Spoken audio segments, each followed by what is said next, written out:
it. It's episode 2 of the Sonic Road. We made it to our next episode, dude. We did. Congratulations. Likewise. You know, hopefully many more to come. Yeah, here we are, man. How are you doing? I'm good. How are you? Very good. Very good. Hanging in there. Hanging in there. Living the podcast life. Yeah. The rock and roll life.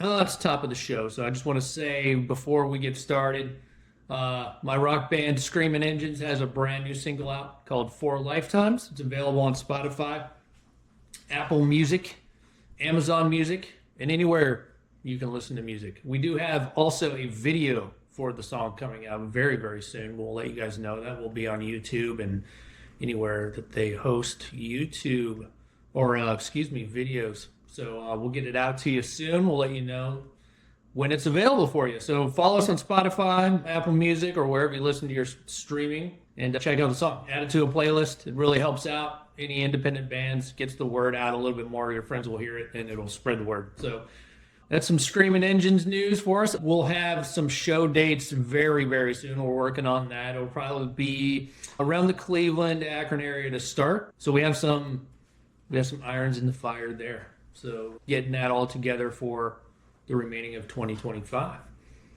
So what's going on with the crime scene before we get started with everything? Nothing new yet? Still working on some studio stuff? Just not recording, but writing.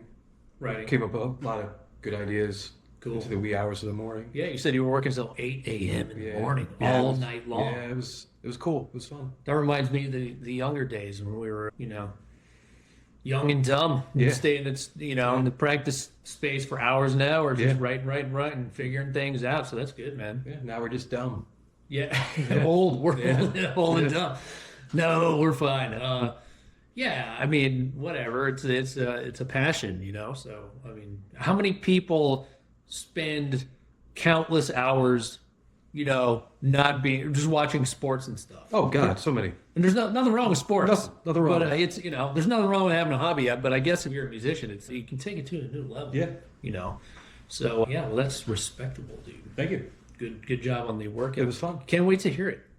Any time frame when we'll hear a song? I don't want to say. I would like to say within sort of kind of mid-February. I would like to say by mid-March, early April.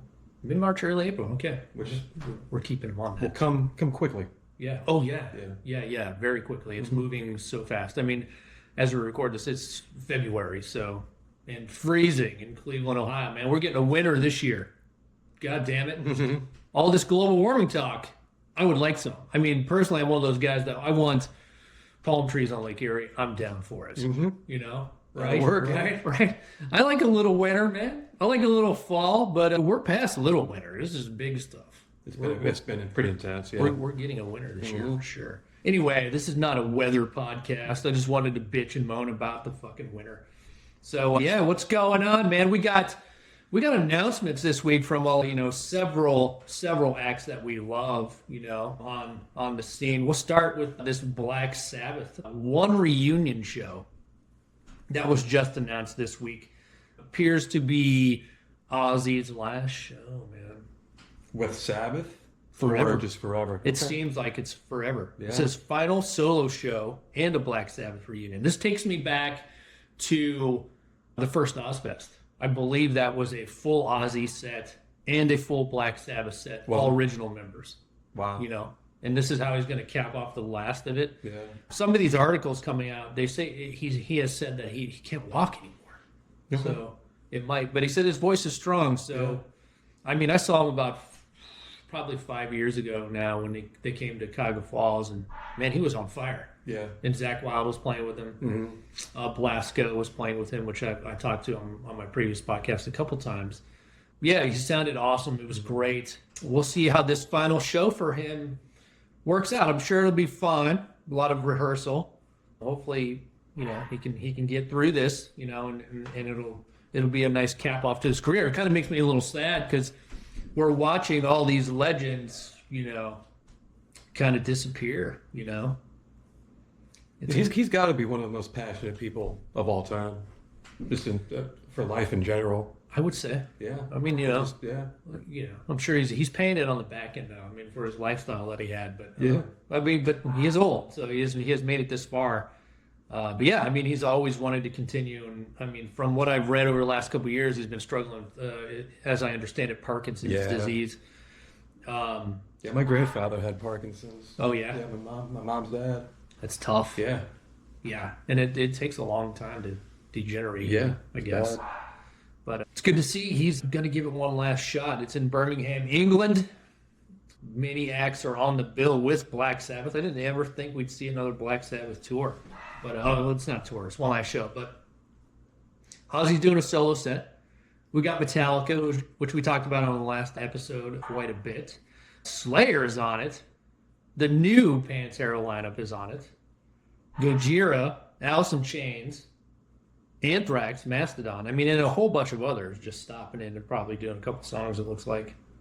Duff McKagan, your favorite Fred Durst. Oh, he's... You know? I've never met the man. He might be a nice guy. Who knows? You know, Jonathan Davis from Korn. I mean, these are all people that have been on Ozfest in the past. Not all of them, but some of them. Slash is going to be there. Great guy. Sammy Hagar, who still shreds. He's mid-70s, just shredding it. You know? Mid-70s? I believe so, yeah. Nice. Yeah. So that's an interesting show, man. Would you go to that if you had an option? Yeah, of course. What would Absolutely. you pay for a ticket? That's worth some money. Yeah. I don't know what I would pay.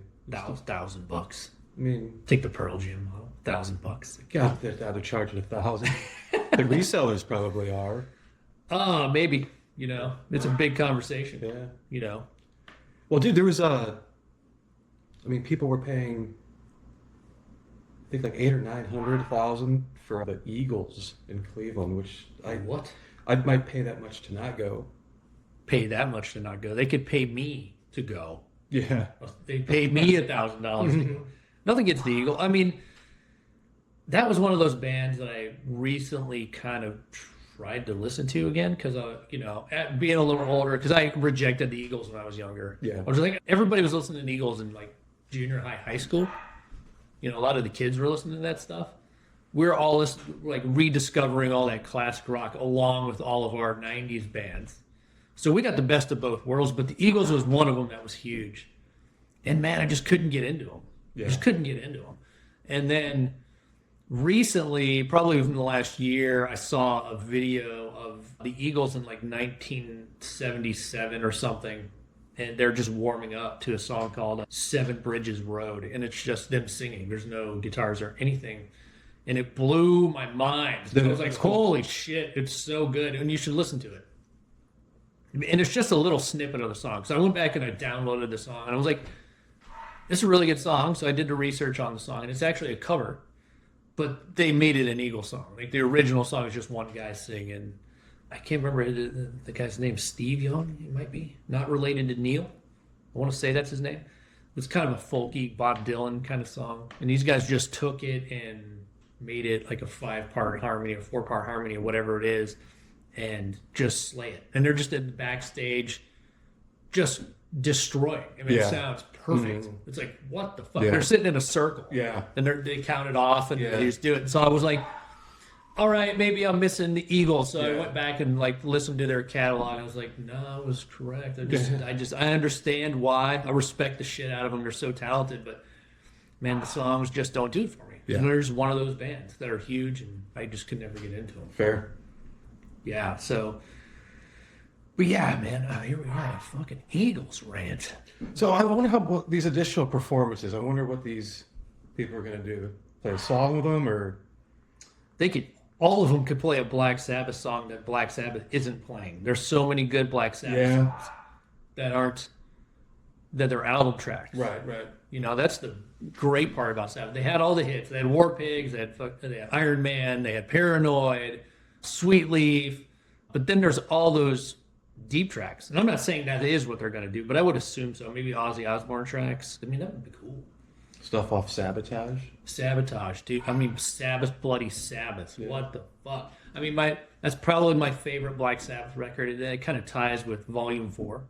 But all those deep tracks, I mean, those albums are so good, and a lot of those songs aren't played on the radio, you know. Yeah. So it would be cool to see them all do deep tracks of Black Sabbath, you know, because you got to save the hits for Sabbath, right? I mean, It'd be cool to see Superstar live.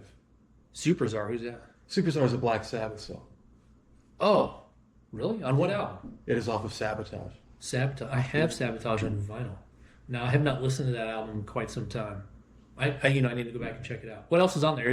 Wasn't Sabotage kind of like, didn't they put some songs that already had been released on it? Or am I thinking, what is it? We Sold Our Souls for Rock and Roll. Yeah. I think that was the compilation. Yeah, it was a compilation. Yeah, but Sabotage is totally all new stuff. Yeah. I haven't listened to that one in a while. I listened to Bloody Sabbath and Volume 4 a lot. Nice. Yeah. Great. Yeah, okay. I'm going to have to spin some Sabotage, see what that does for me. What if they'll do anything off, if anybody will do anything off of like Never Say Die? Never Say Die. I love that album cover, by the way, the pilot. Yes. That's a great album It's cover. bizarre. It is. I like Yeah. that a lot. Yeah. Mhm. Yeah, the font's different. It's like late 70s. Yeah. Technical Ecstasy. Technical Ecstasy. Yeah. Mm-hmm. Yeah. What's the big song on that one? Is it that one? No, I'm not good with song titles. See, the later Sabbath with Ozzy, like, on like first 5-6 records, you know? So, yeah, I have to go back and listen to that too. It's cool. Listen to all the stuff. Listen to all the Ozzy stuff. You're Yeah. going to find some gems in there. I just know it.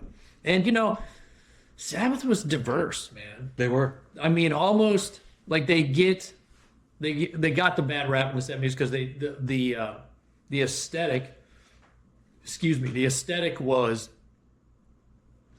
dark and like satanic. I mean, you open up, I think it's the first Sabbath record, the gatefold, it's an inverted cross, but if you listen to more of that stuff, it's kind of optimistic, some of it. Oh, yeah. Like a lot of the songs are very, like, they look at, it's the thematic about loving life and appreciating it, Yeah. and it's kind of hippie and jazzy. I mean, a lot of jazz elements in Sabbath, probably coming from Bill Ward, Yeah.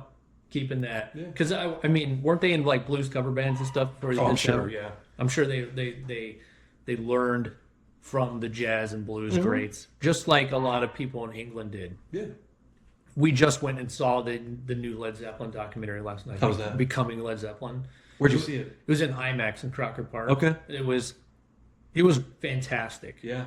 I mean, it just dealt with the first two records, but the same generation, coming from England, both bands.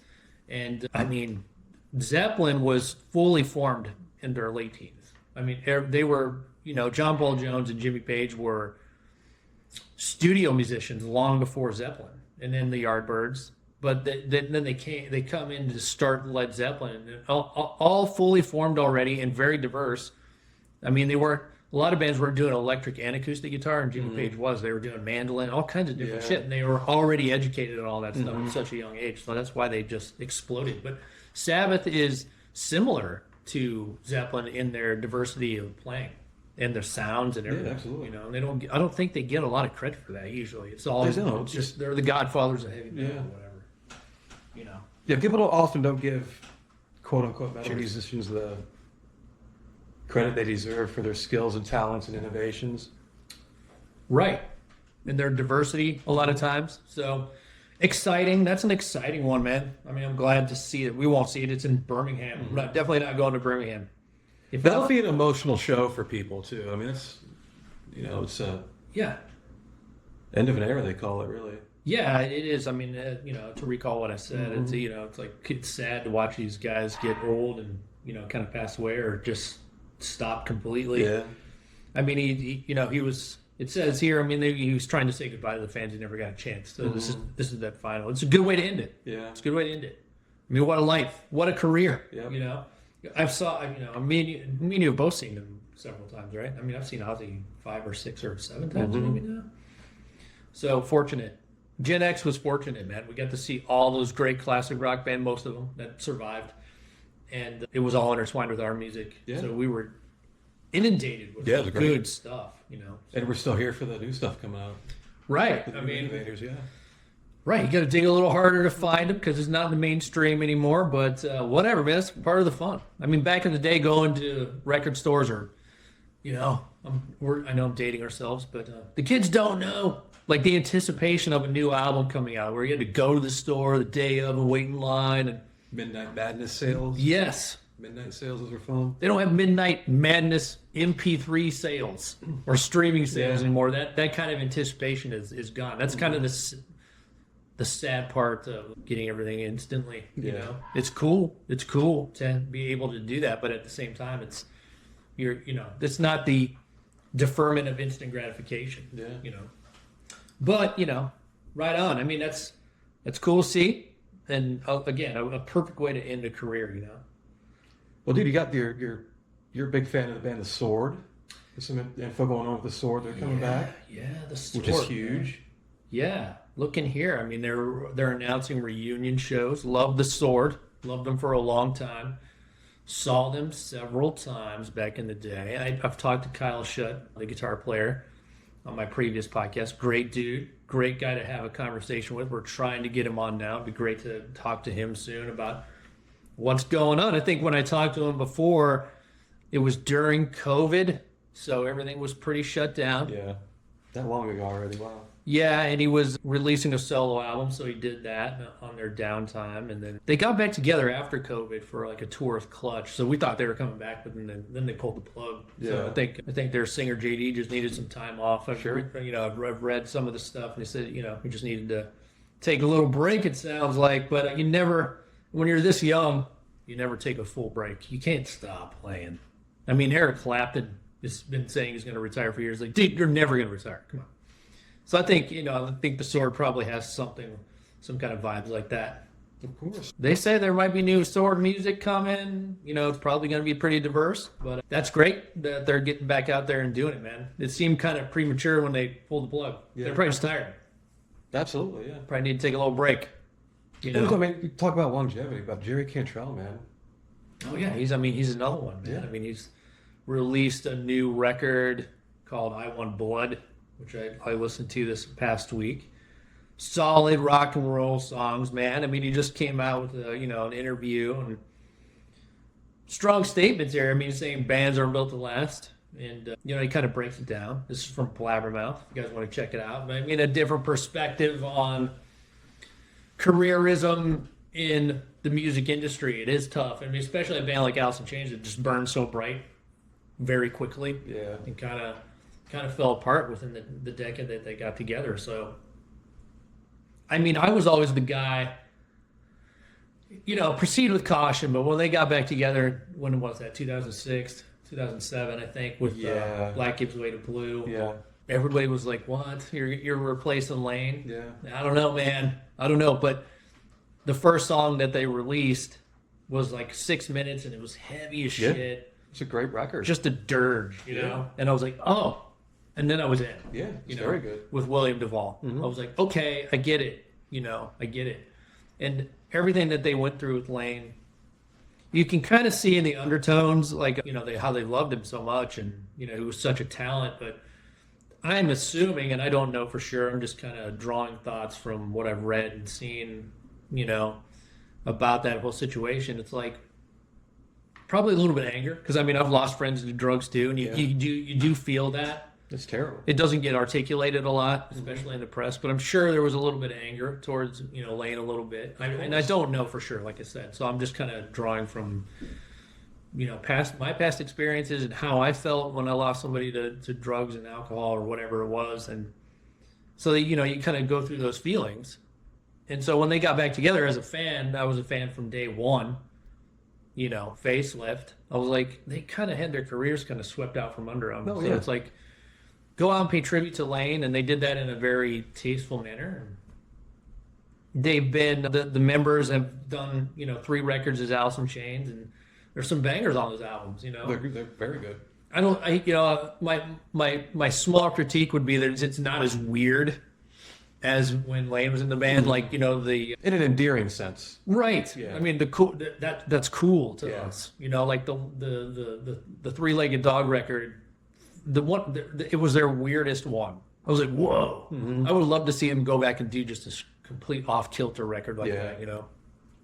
But yeah, and I'm saying this all with good intentions. I love this band. So, but yeah, man. I mean, he's right. I mean, he's pretty good at articulating his feelings and being in the music industry and having a a perspective over a long legendary career that it is tough to keep a band together. Yeah, absolutely. Even if you're successful. Yeah. I mean, sometimes money and success gets in the way of that even more.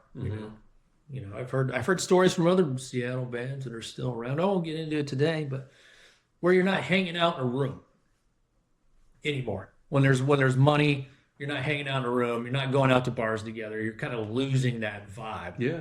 So trying to keep that vibe of what got you guys together in the first place as you grow older and there's more money and success, it's probably harder to keep that tight-knit vibe together. Sure. A band like Clutch seems to be doing it very well. I mean, it's been the same 4 members from that band forever. Yeah. So they must be doing whatever they're doing. They're doing something right. They're hanging out before the show, I'm guessing. Yeah. Keeping those vibes up. So, I mean, Jerry knows, man. Jerry knows. I Want Blood's a pretty solid rock and roll record. I mean, I think it could have been a Alice in Chains record. Sure. But his last record, Brighton, was a little more diverse. And I was like, yeah, that's a proper solo record for sure. It was a little lighter, different musicians, sounded different. I don't know if you listened to that one, but I'd recommend it. That's a good one. Yeah. So, I mean, good. I'm glad these folks are out still doing it, man. I mean, they don't have to. Yeah. For sure. No, it's not a labor of love, but they do it. You have to create.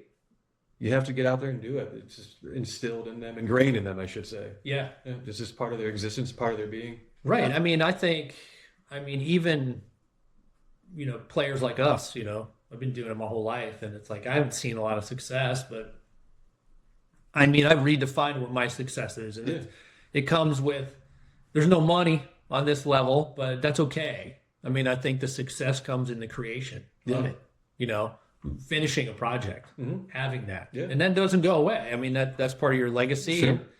And, that's the success. So you have to redefine what your version of success is. Money and fame can be overrated. I'd like the money over the fame. Oh, yeah. Oh, yeah. I would like them both at the same time if they're coming. I was like, I gotta get paid to be famous. Being famous, it seems like a pain in the ass. Well, but how horrible would it be to be broke and famous? Broken famous. Or famously broke? Yeah. Awful. I'm sure there's plenty of people that are famous and broke. Yeah. And they don't have money for security. Yeah. They can't live in a gated community. Yeah, or whatever it is. But it's interesting, man. It's interesting being a creative person and getting older and trying to figure out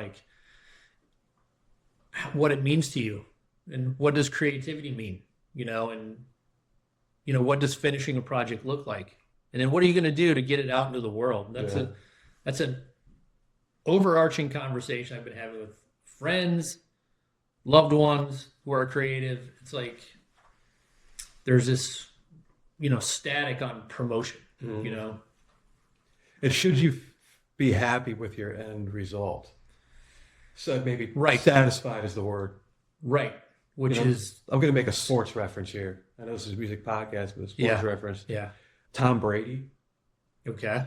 I guess he was not happy about the amount of Super Bowls he won, but still to this day very upset about the Super Bowls that he lost.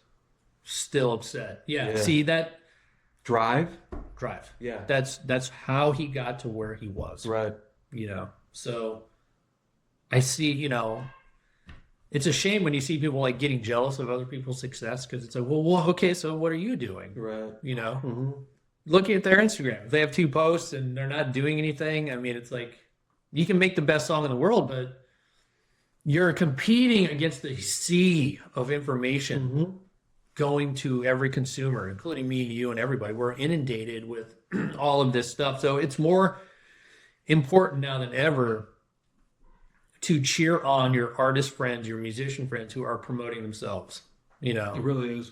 I mean, you have to, and if not, no one's going to hear your stuff. It's sad but true. It's easier than ever to create and put something out than it's ever been. I mean, me and you are alive in the 90s, we didn't have any of this stuff. It was hard to make a record. It was expensive. Yeah. But people showed up more. Yeah. Because there was probably less things to do. So you had to pick and choose and go to those things. Sure, yeah.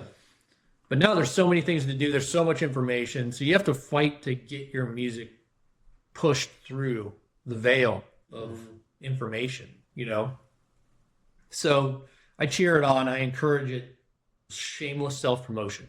Do it. It's fine. If you're an artist and that's how you beautify the world. You make it known. Try to do your best to get it out there. Whatever way that is, you know, it's got to be done. It just comes with the territory now. So yeah, what a rant on that. But I mean, it's true, you know.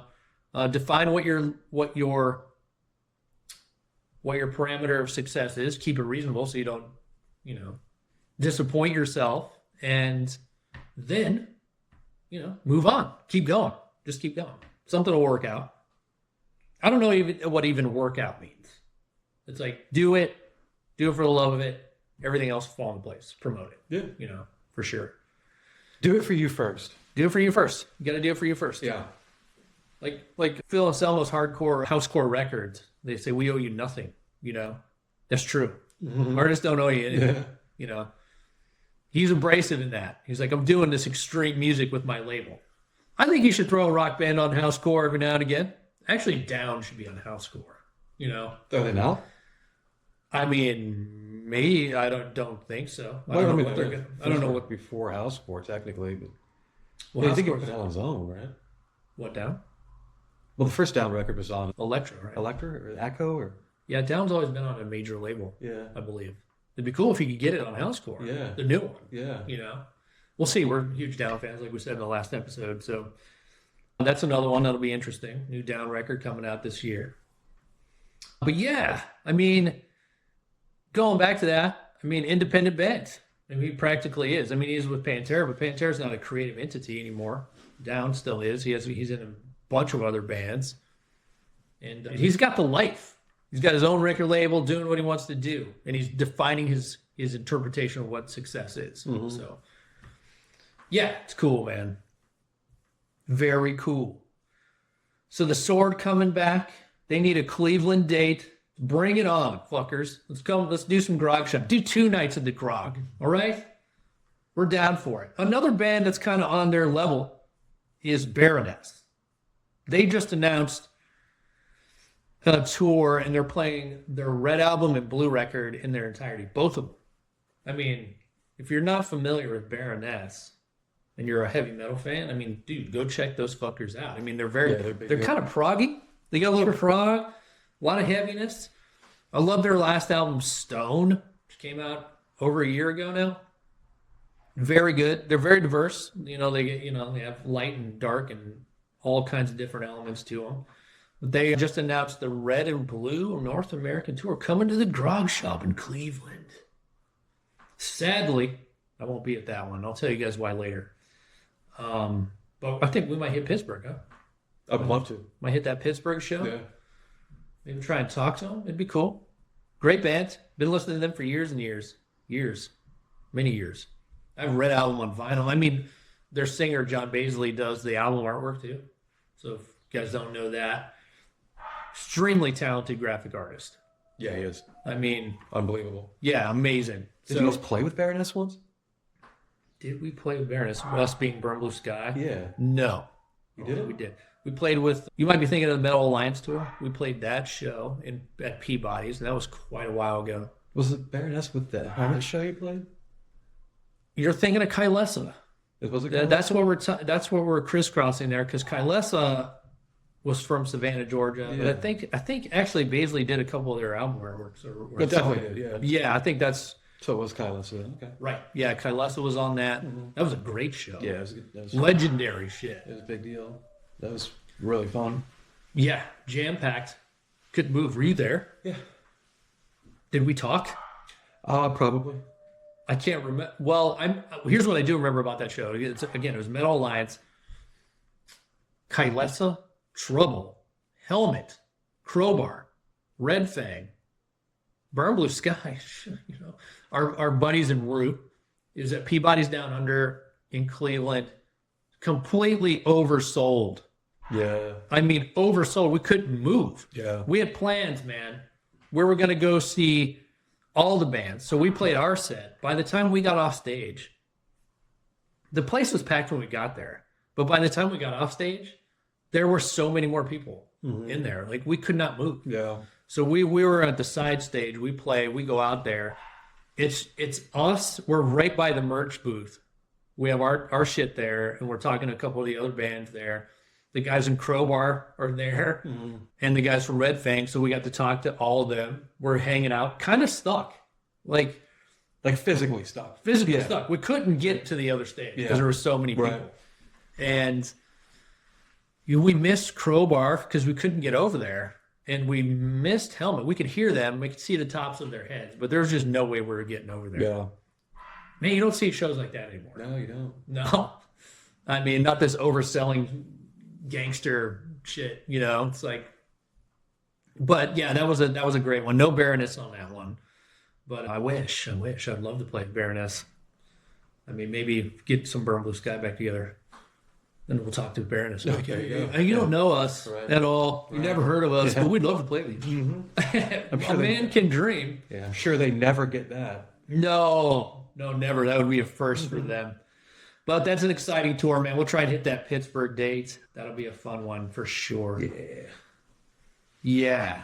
What other stuff in the news? Dude, I mean, talking about Alice in Chains, just found out yesterday that Dave Jerden, their producer for Alice in Chains Facelift and Dirt, has passed away. He also produced Jane's Addiction, a number of other bands, just a fantastic producer.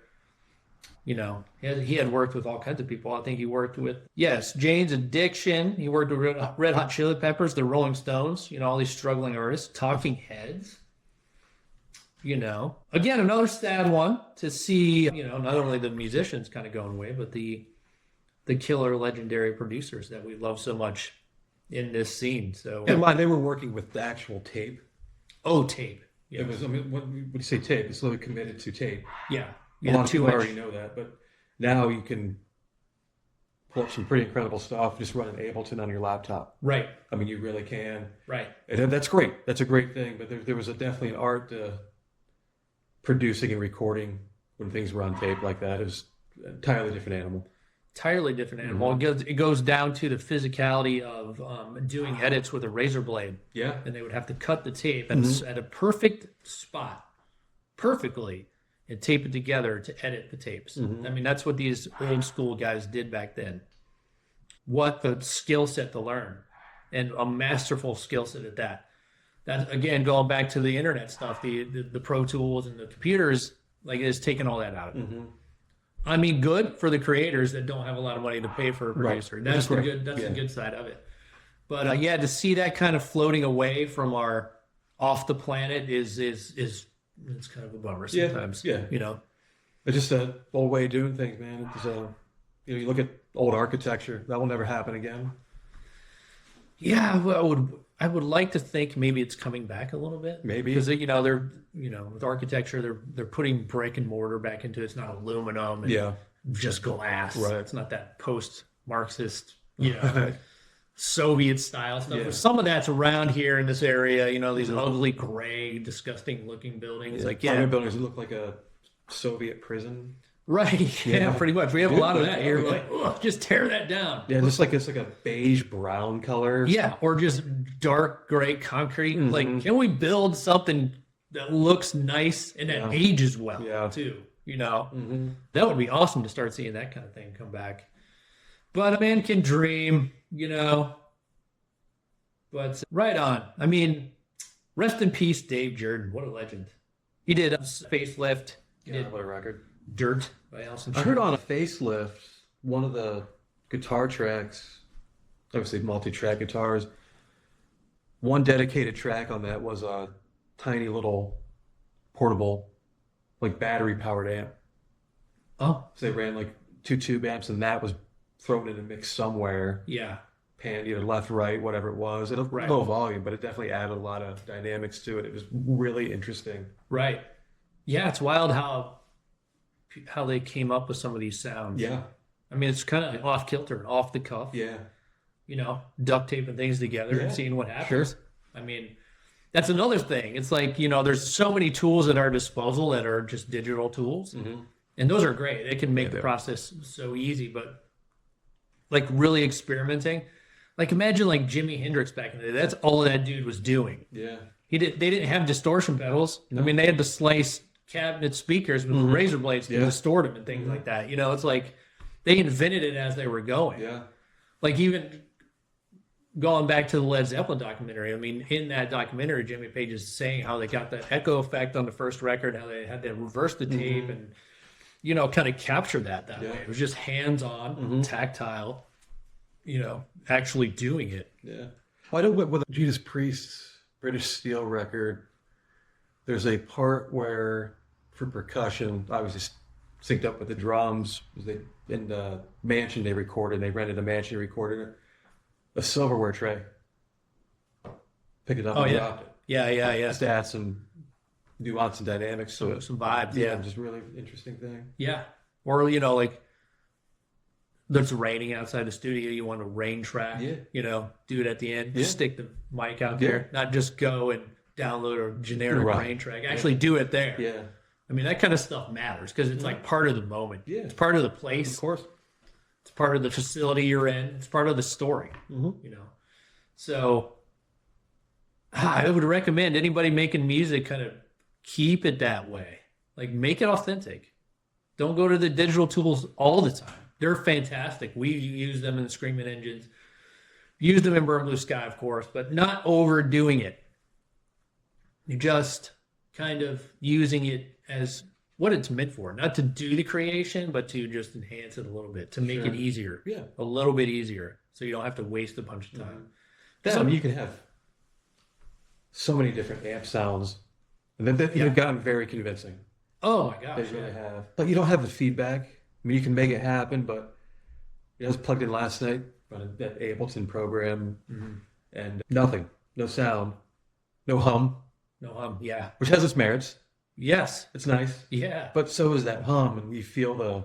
Yeah. You're moving air. Yeah, literally. Yeah. Which with the digital amps, you're usually not. You're not. I just bought a Positive Grid amp for my guitar. You like that, don't you? I played with it a couple times. Yeah. I can't say, like, this is the kind of thing, like, I've been playing drums for 30 years, so I kind of got it down. But guitar, I don't know anything about it. I'm making noise with it. Yeah. I'm having fun with it. So I don't know enough about the Positive Grid amp. I think it's cool, as a beginner guitar player, like to have that perspective. Like I'm sure like my friends and my friends who are more experienced with the guitar, they might not like it and they would tell me why. Sure. But as a beginner, I have all those digital tools at my disposal to help me learn and just to fuck around. Yeah. And that's what I want to do. I want to, I might end up recording some guitar parts on my own, when I feel like I'm confident enough to do that. I don't know when that will be, but we'll see how it evolves. I don't know. Sure. Talk to me in a year about my Positive Grid amp. But it's cool, man. It sounds good. Like you said, there's no feedback. There's no nothing. But it's got two little speakers in it. It's a 50-watt amp. I mean, it sounds pretty cool. And this is not an endorsement by any means. Nobody's paying us to do any of this. So just having conversation about it. But yeah, it's an interesting conversation, analog versus digital. And that will continue to be part of this podcast too, as we move on and talk to people who are, more knowledgeable than we are about engineering and producing and recording. So very interesting conversations on that level. What else we got here, man? We got one last story for you. Breaking. Nah, it's been out for a day or so, but the Black Keys. I'm on team the Black Keys here. This article about the Black Keys kind of perturbed me a little bit. It's coming from Rolling Stone magazine. The Black Keys, everybody knows, are from Akron, Ohio, and nobody knows that we're from Akron, Ohio, or the area they're in, Kent, Akron. So these guys started in Akron, and they, local guys made good, man. They exploded. They got really popular, and good on them. But this article here, it's kind of just the headline is, this is the kind of thing that bothers me about the mainstream music media, or just the music media as a whole. It's like, how can we spin this to make it the most negative so people click on it, That's exactly what it is. And this is exactly what this headline is: the Black Keys defend crypto show and deflect blame for canceled tour. Deflect blame.